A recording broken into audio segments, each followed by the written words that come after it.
Mire, nosotros para cerrar nuestra exposición, por supuesto que siempre hay alguna pregunta, si nos dan permiso vamos a contestar, pero si no, para cerrar, yo lo que quería decirles es importante conocer estos temas para poder identificarlos, para poder identificar las situaciones cuando las vemos. Después es importante hablar con los niños, es importante hablar. ¿Por qué? Porque todos estos temas ellos lo viven cotidianamente. Nunca nos vamos a poder enterar de estas cuestiones que hacen a su seguridad. Ustedes recuerdan los casos de los homicidios de las nenas que salían engañadas de esta manera y terminaban muertas. Y quizás entre la realidad de esa nena y ese final tan triste estamos nosotros nada más en el medio. Entonces de ahí la importancia, ¿no es cierto?, como docentes y como equipos, ¿no? Y como personas que estamos encargados de una parte importantísima de nuestra sociedad, de la construcción social, es no desentendernos de esta realidad. La realidad está terrible, la situación está muy compleja, muy, muy compleja. Señores, es hora de que nosotros que somos protagonistas calificados de nuestra sociedad, tomemos todo lo que hace falta tomar en cuanto a capacitación, preparación y empeño en poder llevar adelante estas situaciones de conflicto. Bueno, de nuestra parte agradecerles la paciencia, prometemos no regresar, prometemos no regresar, pero en todo caso quedaron muchas cosas para charlar, pero tenemos poco tiempo. Bueno. Sí, cómo no. Un aplauso para... Bueno, muchas gracias. Gracias. Para nosotros es un gusto, ya lo saben. Además decirles que estamos a disposición de ustedes para cualquier consulta que quieran hacer. Saben que los tres somos funcionarios públicos, ¿no es cierto? O sea, la disposición de la consulta no es un mensaje comercial, es un mensaje de servicio público. Sí. Sí. Sí.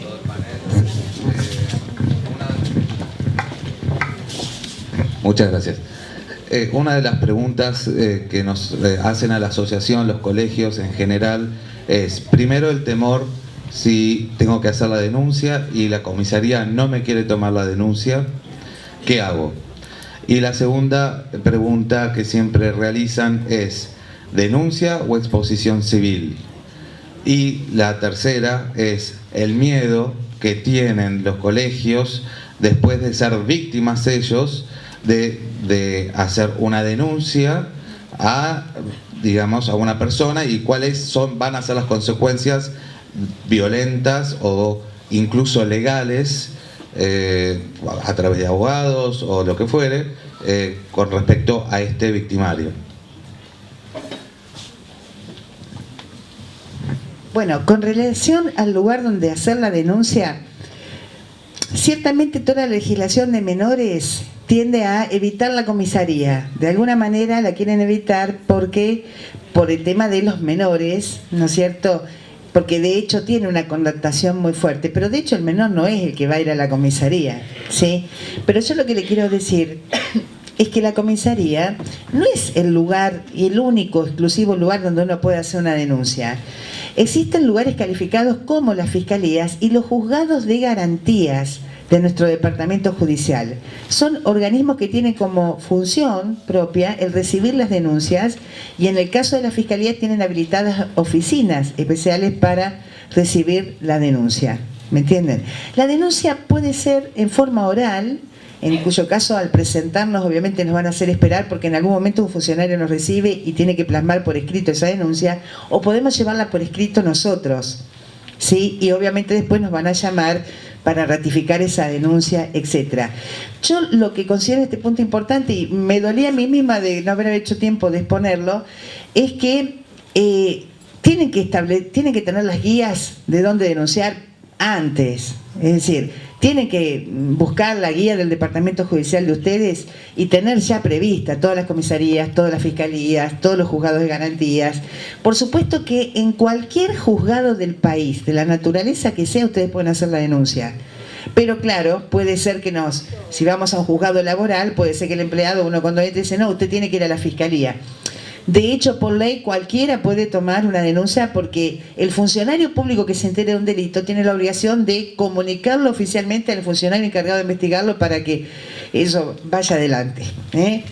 O sea, que en caso de emergencia entren en cualquier organismo judicial porque deben atenderlos. Yo en esto soy muy dura, soy muy firme en el cumplimiento de cada uno la misión que tiene. El tema de no me quieren tomar a la denuncia, doctor, sáqueselo de la cabeza, porque realmente, ¿no es cierto?, como funcionario público, usted tras esa denuncia que no le quiere tomar, usted va y lo denuncia por incumplimiento de los deberes de funcionario público.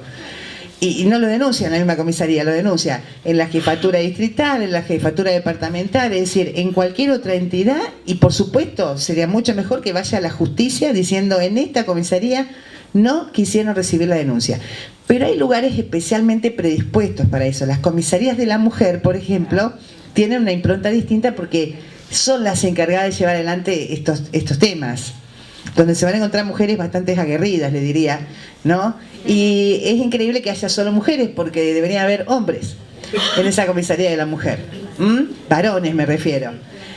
Pero hay lugares entonces, fiscalías, juzgados de garantías, ¿sí? Y comisarías de la mujer dentro de la policía es el lugar más indicado para hacer la denuncia.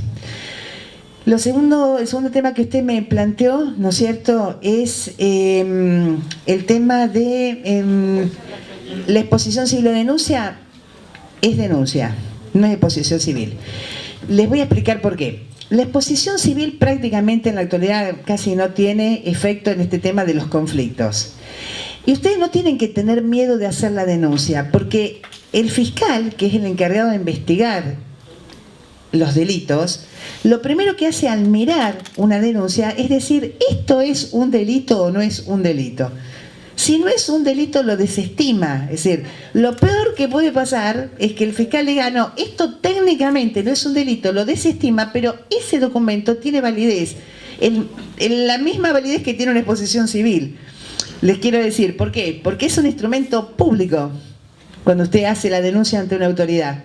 Usted tiene un instrumento privilegiado en donde se consignó ese problema.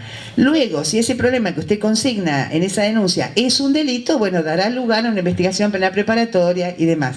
Pero usted tiene el control del Estado ya para que usted no es el responsable de, uy, si hago una denuncia y al final no había un delito, hice algo que está mal. No, de eso se encarga el funcionario.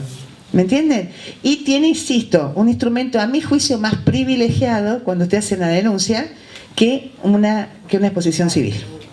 ¿Sí? Sí. Yo tuve un episodio hace 2 meses en el jardín, sí, donde obviamente intervenimos inmediatamente de abuso de golpes de una menor, sí, donde yo llamé al equipo de orientación escolar, sí, nos apersonamos en la comisaría de la mujer, en la fiscalía, y donde la docente que va y hace la denuncia, por supuesto, le dan un papel de confidencialidad y garantía, que eso queda ahí y que nadie se va a enterar quién hace la denuncia. Cuando el padre y la familia es citada a la fiscalía, al día siguiente esta familia viene, enfrenta a la docente y le dice, sé que vos me denunciaste. Y yo, el jardín en el cual trabajo, es un jardín donde está emplazado en un barrio muy complejo, pero muy complejo de verdad, sí, sí, ¿no? Donde el docente sale y no sabes si te van a pegar un tiro o te rayan el auto. Ojalá te rayaran el auto, claro, ¿no? Como digo yo. Sí. Entonces, ¿qué garantía tenemos los directivos y los docentes cuando ocurren estas cosas? Porque a mí esto realmente me tiene muy preocupada, pero muy preocupada. Porque así como este papá era un exalumno del jardín y la maestra que le hace la denuncia acerca de esta problemática, logró apaciguarlo, mediar, le dijo que tenía que pensar que era por el bien de su hija, pero así como este papá lo pudimos convencer y bajarle 50 cambios, nos podría haber esperado en la vereda y no sabíamos qué pasaba. Bueno, mire, acá hay algo que no anda, lo que usted me dice, en este sentido. Uno puede hacer una denuncia anónima, ¿sí? Una denuncia anónima. En ese caso tiene formalidad de denuncia anónima y por lo tanto nunca podría haber escapado de ningún lado que alguien puntualmente hizo la denuncia. Yo lo que recomiendo es que si ustedes van a hacer una denuncia anónima, no vayan ustedes y digan yo vengo, quiero hacer una denuncia anónima, porque ustedes van a estar paradas ahí de carne y hueso y la persona va a decir, usted, pero ¿por qué? ¿Usted qué tiene? ¿Está un fantasma? Es decir, si van a hacer la denuncia anónima, háganla por el 911. Háganla por teléfono, que es una forma. Bueno, pero usted puede decir no quiero dar los datos. Y el del 911 no le puede poner usted una pistola en la cabeza para que usted dé sus datos. ¿Cómo? Sí. Nosotros hace 2 meses en San Isidro tuvimos una reunión con el servicio local y sí, ellos nos dijeron que sí o sí es una denuncia personal del docente o del director hacia la persona, hacia el padre. Es personal con nombre, apellido y documento. No hay es más, nos dieron un papel a la... Yo le vuelvo a repetir.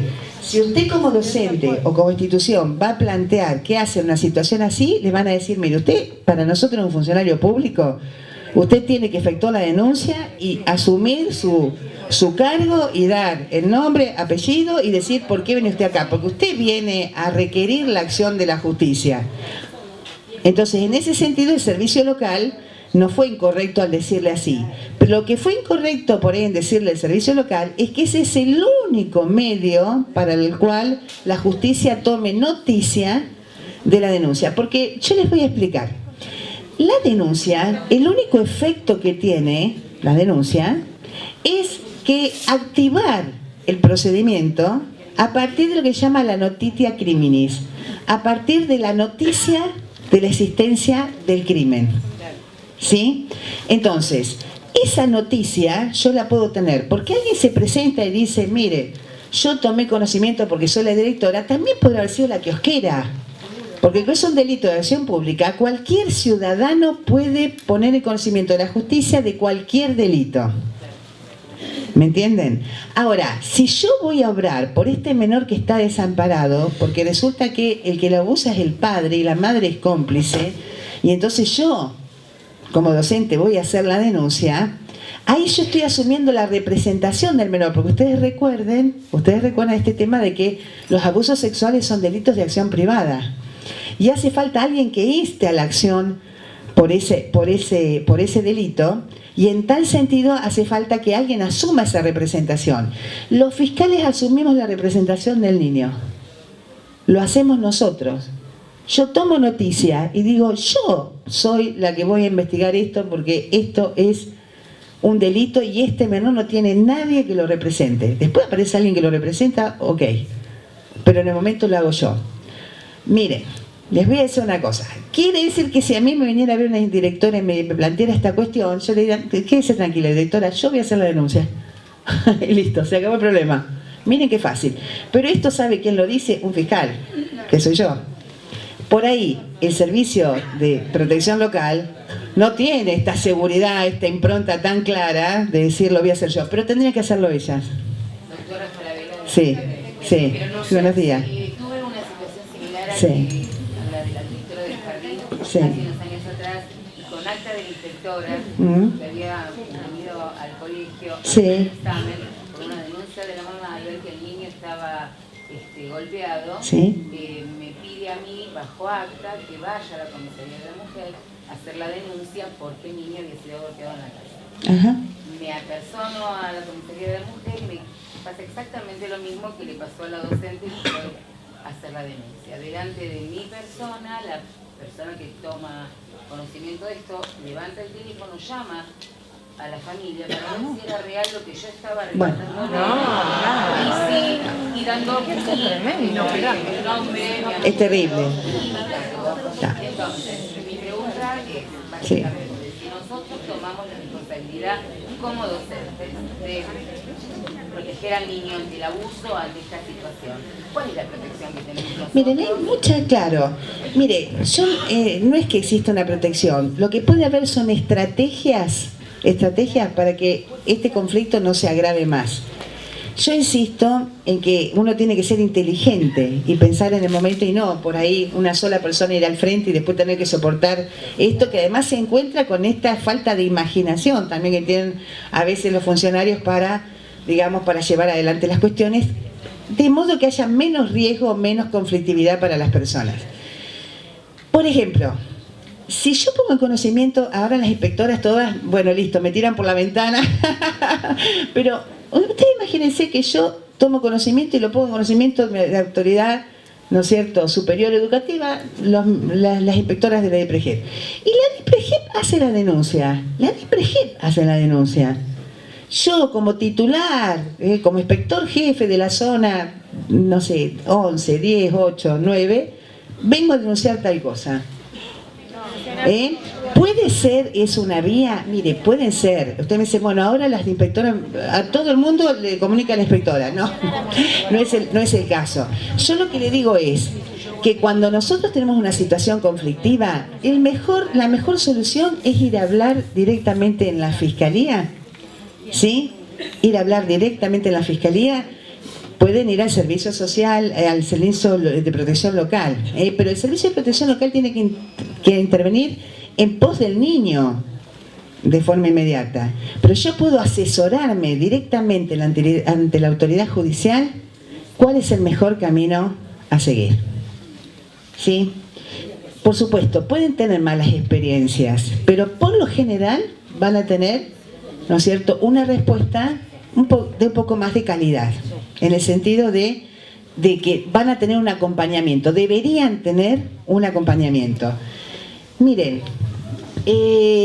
si ustedes temen ante una familia determinada, la única solución que existe es que ese mismo fiscal les ponga a ustedes una protección policial, porque no hay modo de impedir, ¿no es cierto?, esto. Yo insisto que en el caso de la señora, ahí hubo una filtración de esa información incomprensible, porque de hecho, lo que pudo haber pasado es que le hayan tomado declaración testimonial, porque lo único que puede ser con reserva de identidad, no existe denuncia con reserva de identidad de denuncia, existe declaración testimonial con reserva de identidad. Eso legalmente sí existe. Nos dieron el ¿Sí? papel a la docente. Sí. Le dieron el papel que lamentablemente no lo traje. Sí. Donde le garantizan todo lo que usted está diciendo y no se cumple. Yo les digo sinceramente, no sabía que existían papeles que garantizaban todo esto, sí. Porque de hecho, no, fuera de broma, lo que existen son papeles donde están los derechos de la víctima, que eso sí se los dan, ¿no es cierto?, a conocer, y usted se los lleva a su casa, pero tengo la impresión de que le han hecho como una especie de melange ahí, en la comisaría, entre los derechos de la víctima, que eso sí es un papel que le entregan para que tenga presente dónde puede encontrar contención, por ejemplo, en el CAP, que son los centros de asistencia a la víctima. Entonces se lo dan por escrito, le dice, usted tiene derecho a tener asistencia, a ir al CAP, a que se lo proteja, que eso es un papel. Otra cosa distinta es si prestaron declaración testimonial con reserva de identidad. Ahí sí el nombre de ese testigo no puede salir del ámbito donde se hizo la declaración con reserva de identidad. Si salió el nombre de ese testigo es porque hubo una filtración de información indebida, ilegítima, ilegal, sea de la comisaría o sea de otra persona que estaba parada al lado del testigo que declaró. ¿Me entienden? Y la tercera cosa que es absolutamente diferente es una denuncia anónima. Porque eso es jurídicamente es una cosa absolutamente diferente. Ahí es donde yo digo que la denuncia anónima se puede hacer por teléfono. Ahora, deben plantearse que formando parte de una institución del Estado es muy difícil eludir esta responsabilidad de tener que ir y denunciar con nombre y apellido, no por ustedes mismos, sino en virtud del cargo que ustedes desempeñan.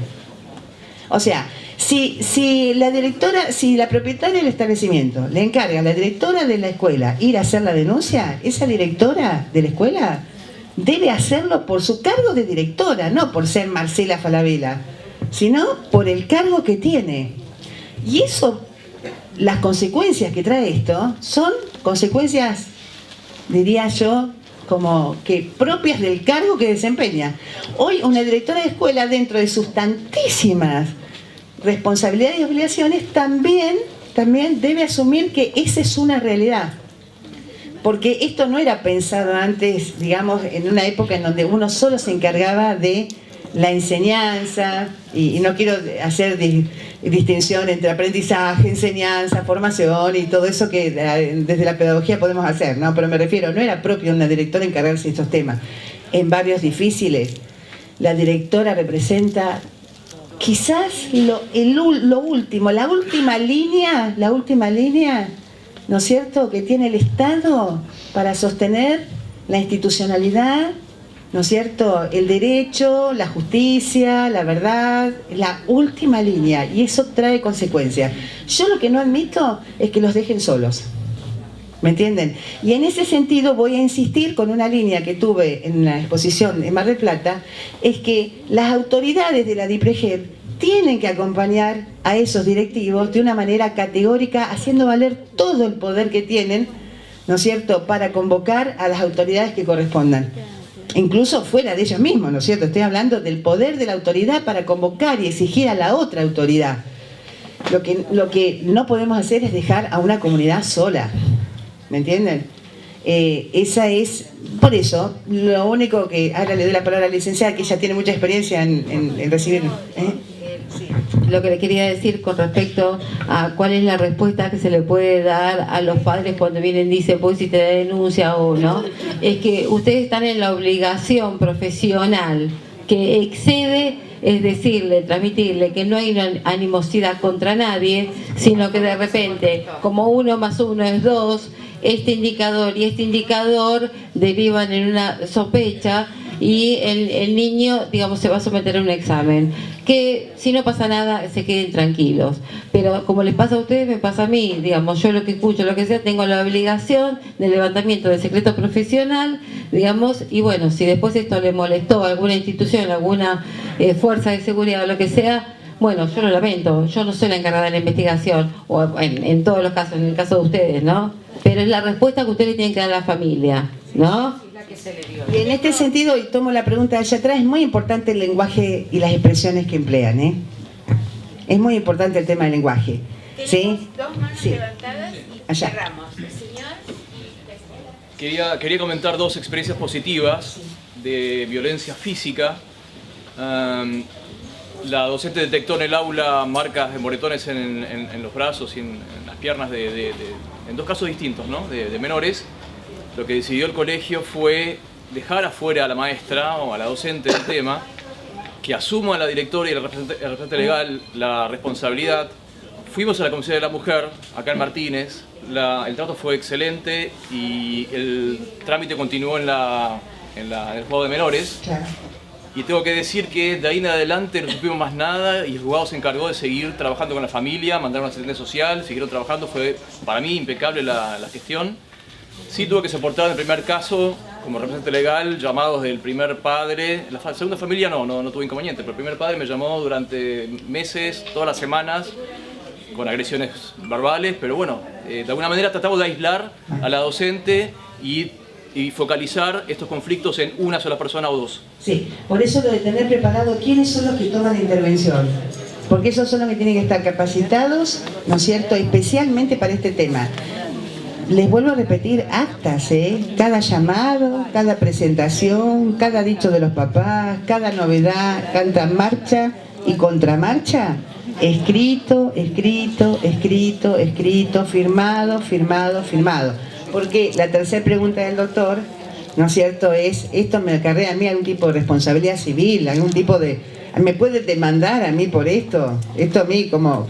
Bueno, eso forma parte de lo que yo les dije que la escuela privada tiene que enfrentar, ¿sí? Y que eso requiere una mayor protocolización de cada una de las actuaciones que hace, ¿sí? Consulta con los abogados, consultas con las personas que pueden orientarlos desde el momento cero.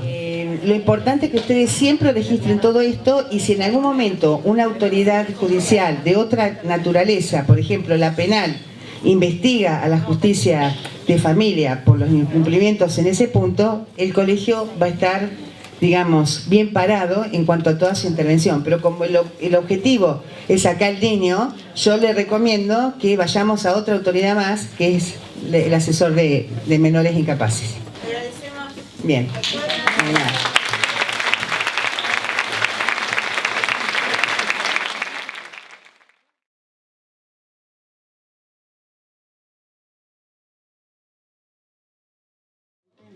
Bueno, buenos días a todos, los vuelvo a saludar. Hoy ya tuve la oportunidad de un saludito previo. Primero, bueno, agradezco a IEDPA, como siempre, esta oportunidad, porque me parece un recurso sumamente importante poder tener un contacto directo con los establecimientos y así y también con los compañeros de trabajo, con los inspectores, que muchas veces hablamos por teléfono, pero así mano a mano y cara a cara, ante alguna duda, algunas caras ni conozco. Les soy sincera, por teléfono tenemos un excelente rapport, pero cuando nos vemos personalmente, ahí recién nos conocemos y muchas veces ese conocimiento se da en estas jornadas.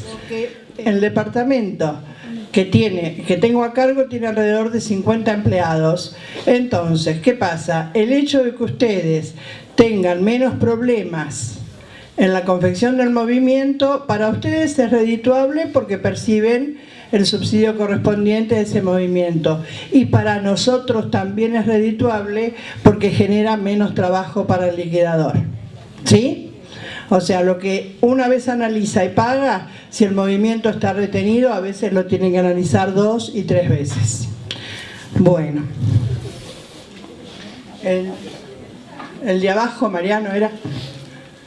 Bueno, el departamento, todos le decimos el departamento de liquidaciones, pero el departamento se llama Departamento de Establecimientos e Inspecciones. Es uno de los 3 departamentos que componen la DIPREGEP, ¿sí?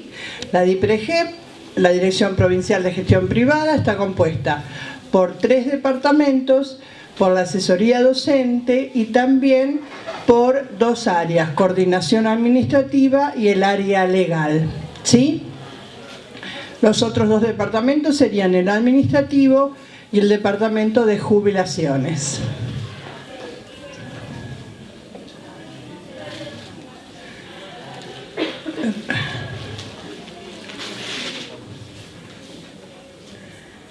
El departamento, para volver para atrás, el de arriba. Ahí, el de arriba. Ahí está. El departamento está compuesto por 4 áreas, ¿sí? El área salario familiar, el área enfermedades, el área liquidaciones y el área rendiciones. Como ustedes ven, tenemos liquidaciones, rendiciones y enfermedad todas juntitas. Y salario familiar está un poquito desplazada. ¿Por qué? Yo lo que les quiero decir que desde septiembre del año 2013 no se hace más tarea de salario familiar en el departamento. Simplemente lo único que se controla cuando hacemos la auditoría de sueldo, que la docente que perciba el salario familiar lo esté percibiendo bien, o sea, si tiene 2 hijos en edad de percibirlo, que fue lo que cargó oportunamente en el SIAPE, que el monto que perciba se corresponda con lo que efectivamente tiene que percibir. Si no es así, ante el muestreo, porque no se ve en todas las escuelas, nosotros en la auditoría vemos, cada liquidador pide 1 o 2 escuelas y allí se revisan las cosas que ellos necesitan ver de acuerdo a la carga que hicieron. Entonces, nosotros controlamos que el salario esté bien pago en esos casos que están de muestra y ante alguna dificultad nos comunicamos con la Dirección de Tecnología de la Información para que se revierta y el docente perciba el salario como corresponde. Tengan en cuenta que desde septiembre del 2013, reitero, que cada docente debe hacer ingreso para la percepción del salario familiar a través del SIAPE, el área ya no funciona como tal, o sea, no hace las veces del pago del salario familiar. Y acá está lo que dice Martín, que si bien el SIAPE paga lo que atañe exclusivamente salario, está pendiente el pago de los adicionales. Prenatal sería prenatal, matrimonio, nacimiento. Eso está pendiente todavía no se regularizó, esperemos que a la brevedad se regularice. Sí.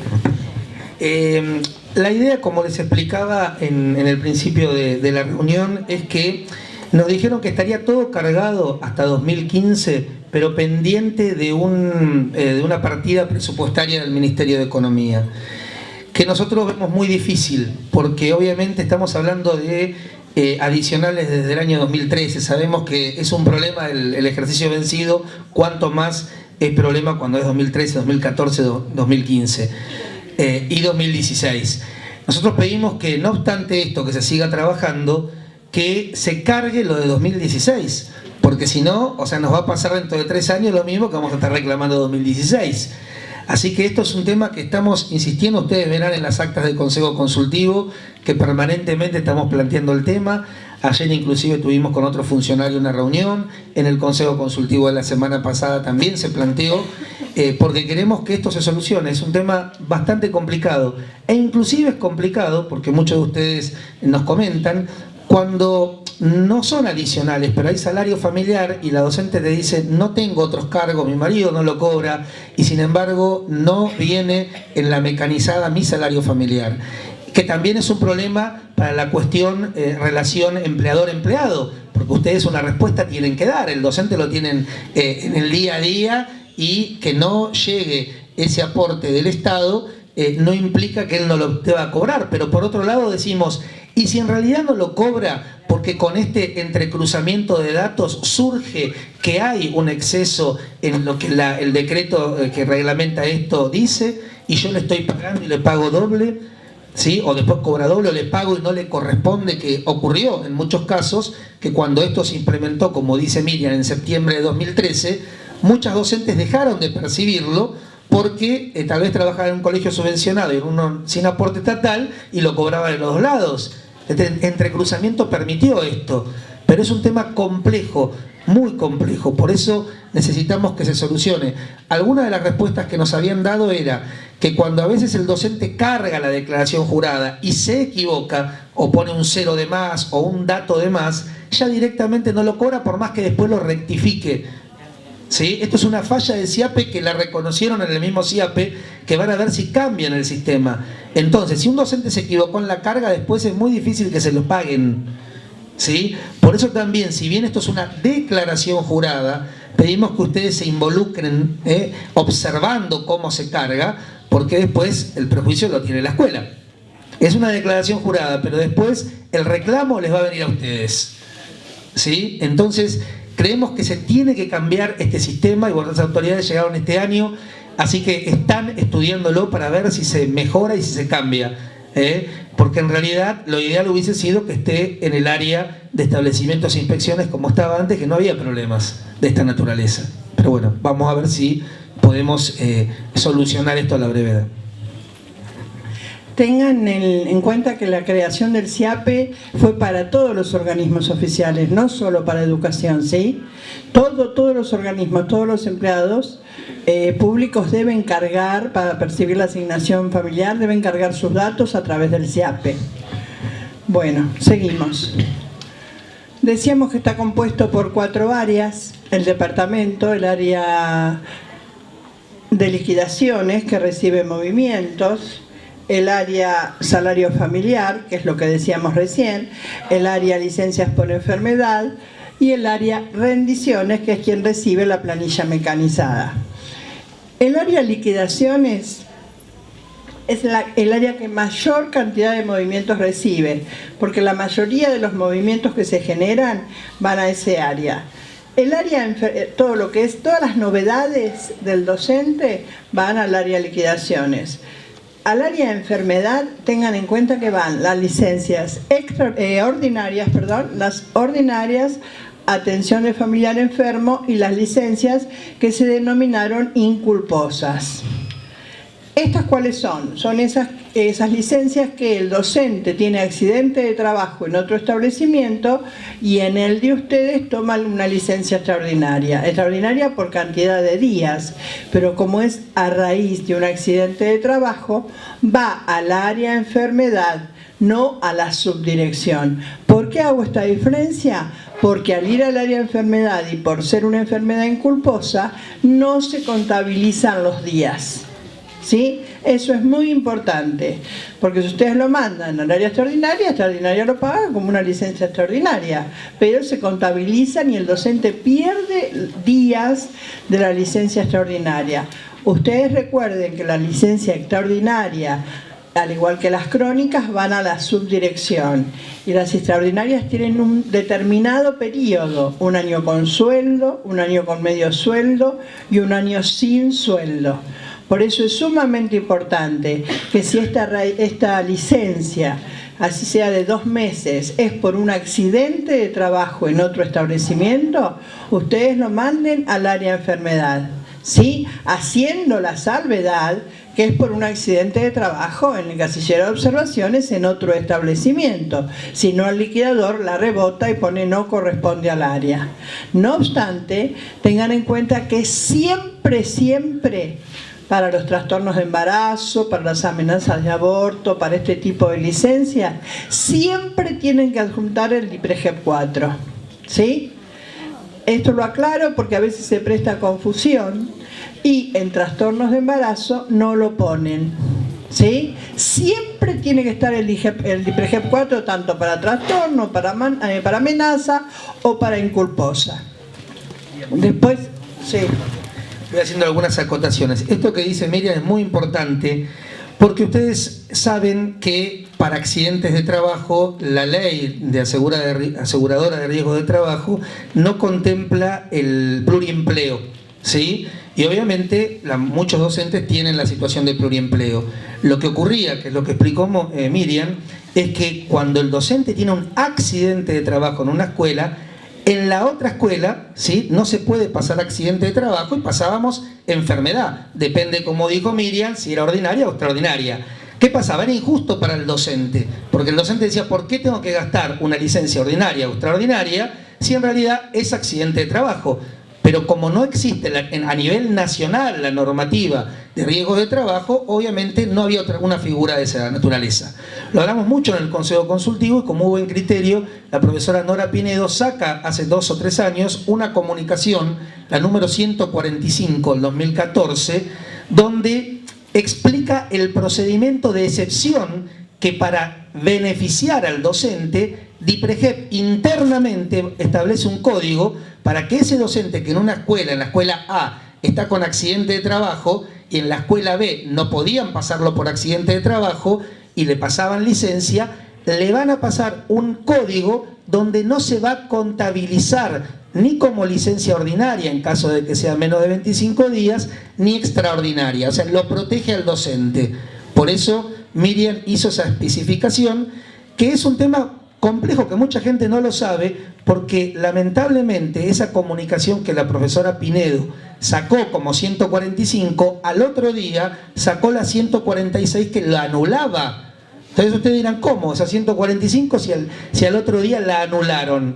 Y fue, miren qué tema, ha pedido el SADOP. SADOP, que debería proteger los intereses de los docentes, estuvo en contra de proteger los intereses de los docentes. Pero asimismo se está contemplando esa posibilidad. Por eso ténganlo en cuenta, porque no figura legalmente en ningún lado. Sí. Sí, pero se aplica. Se aplica. Esa.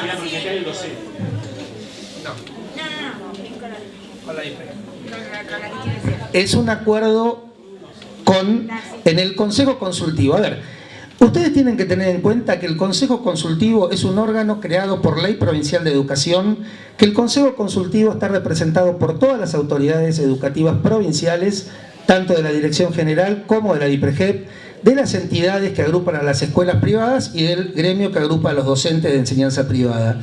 Esas actas del Consejo Consultivo, que a veces las escuelas nos dicen que los inspectores no le dan valor y dicen que no tienen valor, son actos de administración.